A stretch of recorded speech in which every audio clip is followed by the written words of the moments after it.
নেতিবাচক ধারায় শেষ হয়েছে ঢাকা স্টক এক্সচেঞ্জের লেনদেন।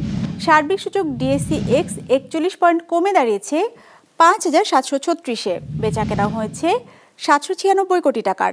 লেনদেনে অংশ নেওয়া প্রতিষ্ঠানগুলোর মধ্যে দাম বেড়েছে 28টির, কমেছে 355টির, আর অপরিবর্তিত আছে 14টির দর।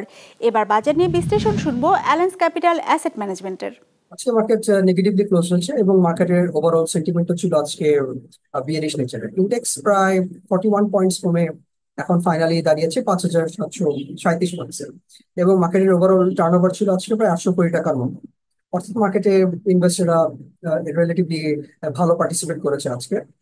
এবং পার্সেন্টেজ ওয়াইজ আজকে প্রাইস বেড়েছে মাত্র 9% কোম্পানির, কমেছে অলমোস্ট 88% কোম্পানির প্রাইসের, এবং অপরিবর্তিত ছিল মাত্র 3% কোম্পানির প্রাইসের। এটা এটা ইমপ্লাই করে যে মার্কেটে আজকে সেলিং প্রেশার যথেষ্ট হাই ছিল, অর্থাৎ ইনভেস্টররা তাদের প্রফিট রিয়েলাইজ করার প্রবণতা যথেষ্ট বেশি ছিল। এবং ফাইনালি সেক্টরাল পারফরমেন্সের দিক থেকে আজকে সবচেয়ে বেশি টার্নওভার ছিল ব্যাংকিং সেক্টরে, ফলোড বাই ফার্মাসিউটিক্যাল সেক্টর এবং টেলিকমিউনিকেশন সেক্টর।